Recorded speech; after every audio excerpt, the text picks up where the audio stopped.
اتنبأت بطريقة موتها في فيلم من أفلامها، ولولا إنها اتقتلت كان زمان يسرا وسهير رمزي هما اللي مات، وكل اللي حصل فيها علشان خاطر 200 جنيه. حكاية النهاردة تفاصيلها أغرب من الخيال، وتثبت إن القدر موكل فعلا بالنطق، وساعات النهايات فعلا بتكون مأساوية على العكس المتوقع. وده بالظبط اللي حصل مع وداد حمدي. مين فينا ما يعرفش وداد حمدي؟ أشهر فنانة عملت أدوار البنت العانس أو الخدامة، دمها خفيف، لكن الضحكة اللي كانت بترسمها على وشوشنا حاجة صعبة عاشتها وداد من مواليد 1924 من محافظة كفر الشيخ، ومن صغرها بتعشق الغنى، بتحلم تكون مشهورة وعندها جماهير، لكن عمرها ما فكرت في التمثيل. وبعد محاولات دخولها الفن عن طريق الغنى لكن فشلت علشان صوتها ما كانش في المستوى المطلوب، ومن هنا قررت تدرس التمثيل وتجرب حظها في التمثيل. الحقيقة إنها نجحت في التمثيل لدرجة إن سموها الفنانة أكثر انتشارا، وما كانش فيلم أو مسرحية إلا ما تكون بطلة فيه،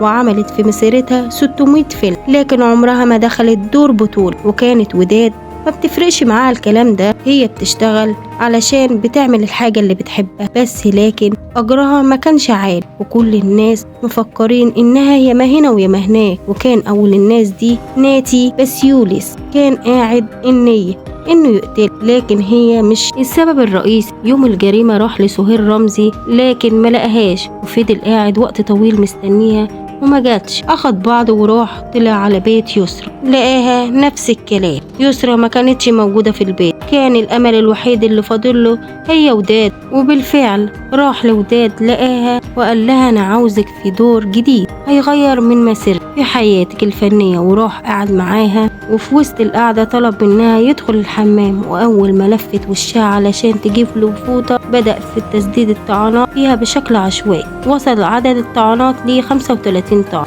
قلعها الدهب اللي هي كانت لابساه، وتفاجئ ان هو مش دهب ولا حاجة، وطلع فلس. وفضل يدور على فلوس يمين وشمال، وكل اللي لقاه 200 جنيه، لكن السبب محاولة ومقاومة وداد كانت بتشد شعره. والشرطة لما جت أخدت خصلة من الشعر اللي كانت في ايد وداد، وعلى طول اتقبض عليه واعترف بجريمته اللي عملها علشان كان على ديون عايز يسددها. وفي كل ده ازاي النبوءة اتحققت وداد ماتت مقتولة؟ وداد حمدي وكاميليا كانوا بيمثلوا سوا فيلم في مشهد كوميدي. وداد قالت لها يا رب تموتي محروقة، وكاميليا ردت عليها يا رب تموتي بسكتة قلبية.